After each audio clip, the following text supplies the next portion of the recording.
concern is Paul Pierce.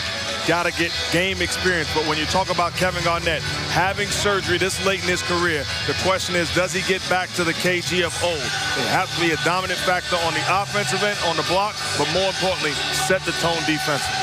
Let's take a look at today's starting lineups. Brought to you by Taco Bell. 2 All-Stars with the Lakers, not only Kobe Bryant, but Pau Gasol. Ron Artest playing better. Derek Fisher and Andrew Bynum rounded out for Phil Jackson. And for the Boston Celtics, 3 All-Stars. Garnett's a starter, Pierce a reserve, and Rajon Rondo just named to his first All-Star team with Ray Allen and Kendrick Perkins. Same starting 5 for the last 3 seasons for head coach Doc Rivers. As we're set to go and watch the last 2 NBA champions. The Lakers won it 2009, the Celtics in 2008. Both feel that 2010 will be yet another championship year.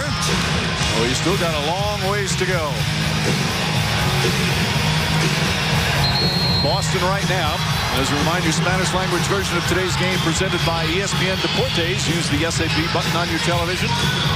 Celtics right now are struggling. They're 2-5 in their last 7, and already Paul Pierce and Ron Artest exchanging words, and Bennett Salvador has to get in between, as is Mark Davis. See, and I really think that the Celtics, to win it, have to get back to a nastier disposition. 2 years ago when they won it, they had Posey, they had P.J. Brown, they had a greater edge to them. To beat the Lakers, you have to make it a street fight.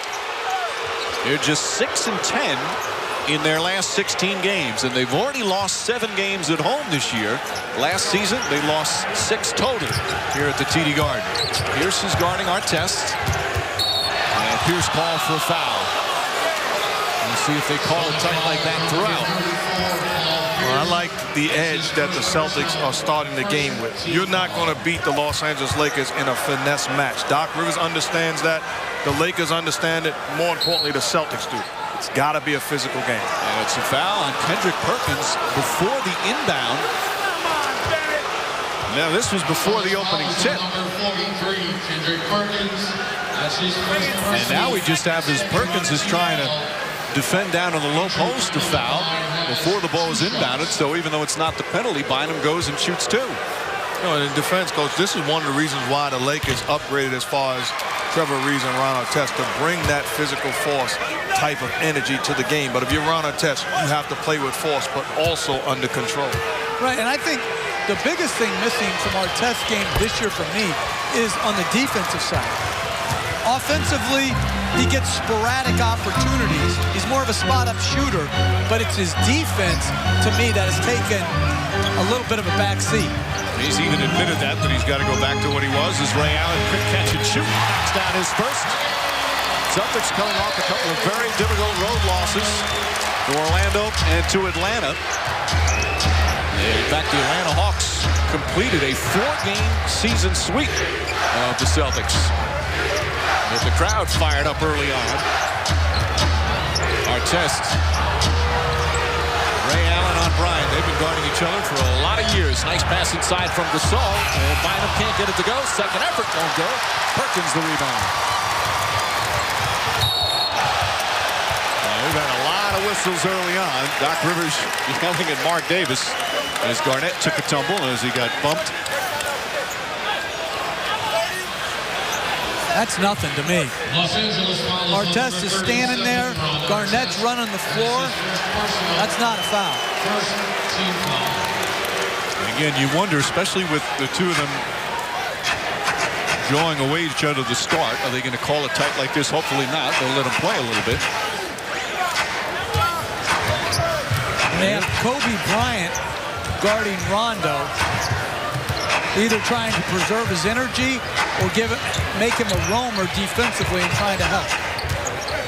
Rondo, of course, just named to his first All-Star team. He has had a superb season. Garnett, his shot with 2 on the shot clock. Gasol the rebound. And Bryant will bring it up. He's got a new splint on that broken finger. Says it's been made it much easier as Artest rattles in a 3. Artest coming off a good game in their last win against Philadelphia. He had 18. This is the 7th game of an 8-game, 13-day road trip. Lakers have been on the road a long time. It's the Grammy trip that they have every year. There's the Grammy Awards at the Staples Center. Rondo puts it in. You know, this isn't a new defense that Rondo's taking a look at. Kobe Bryant defended him a lot during the finals. He roamed, and if you're Rondo, you have to be willing to take shots and make Bryant pay the price for roaming. Gasol and Garnett. Shot clock down to 7. Bynum. Bryant double. Pass deflected by Garnett. Here comes Rondo. Sidesteps, gets it out to Garnett. Rifle pass stolen by Artest. I like how Artest has started this game.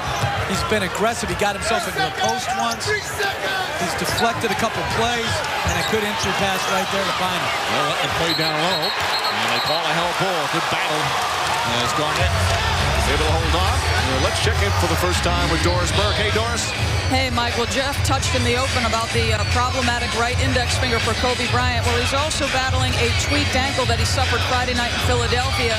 So affected was he by it that Phil Jackson said about an hour before the game that in practice yesterday, he was very limited in terms of what he could do physically. He finished it by saying, this could be a problem. We'll see how it plays for the rest of the day, Mike. All right, Doris. I'm not going to try and make him into any kind of heroic figure, but his injuries that he plays with, a lot of guys sit down with. I talked to assistant coach Brian Shaw for the Lakers. He said he's been around the game a long time. He said, I've never seen anything like this guy. His ability to tell his body exactly what he wants and fight against pain is something that he hadn't seen before in his entire career. And with the different injuries, again, his finger, he says will not sit down, wants to go and play all 82, which he's done the past several seasons. Well, it's interesting. We now make a big deal out of guys playing 82 games when it used to be more normal, when guys used to be expected to come to work every day. The guy to my right did it 9 out of 17 years. He played 82 games. One year he played 83 games. He did overtime. I like that. You're doing your homework. Oh, you know, preparation is my middle name. No, but I'm serious. The idea, some people have the idea where you're supposed to pace guys. This is where I don't think Phil Jackson gets enough credit. He's pushing Kobe Bryant to play 82. He wants him to play 82 games. You know, you have all this zen, which it's really good stuff for him. But it's also, he has a toughness factor to him, too, where he tries to push guys physically to their limits. And also remember back then, it was like, all right, throw some ice on it, you'll feel better. Now they have all sorts of treatment, all sorts of specialists. Every time you add another trainer, your injuries go up exponentially. Bryant backing down Ray Allen. My college coach had the theory that never have a trainer on the floor because everybody would get hurt and go over to him. You had to go walk down to the stairs. And your college coach's name was? Well, I had many. I went to so many darn schools.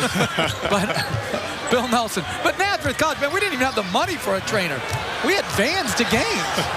Tony Allen with 3 on the shot clock. Gets to the rim and floats it in. Allen quickly off the bench as Pierce had picked up those 2 quick fouls. Allen, who's had his share of injuries last couple of years. Celtics still without a key guy of their rotation, Marquise Daniels, who may be back by the All-Star break. Bynum lost it out of bounds, deflected by Boston. You know, and Doc Rivers talked about there's going to be a point in this game when they're going to double team Kobe Bryant and get the ball out of his hands. This is unfair to Ray Allen, dribbling it 5 times, able to get to his spot and knock down a shot. There's going to be a point where they're going to force Bryant to make a play for somebody else. And a foul call on Artest, so Artest has 2 and Pierce has 2. And Doc Rivers up and talking. You know, you mentioned it earlier, Mark. Even though this team is going through some struggles right now, he still feels because of the veterans, and once Pierce gets fully healthy, once Garnett gets fully healthy, that they'll be fine. The question is, how far back can Garnett get to be the way he was before the injury? Is that possible? It's certainly possible, but I think it's the wild card because no one knows. But the way to find out is to get him game experience, and that's what Doc Rivers is doing. He's sacrificing wins at times by keeping Garnett and Pierce on the floor. Ray Allen able to put it in. Now, Allen did not make the All-Star team this year, but he said before the game he was so psyched for Rajon Rondo. He says he's like a little brother. He loves the way how the kid has worked so hard to get there. He won't mind having a little vacation time with his family. Sasha Vujacic in for the Lakers. Vujacic off balance. Bynum, there's the length of the Lakers. And we are watching today Kendrick Perkins and Andrew Bynum, two of the most underrated players in the game.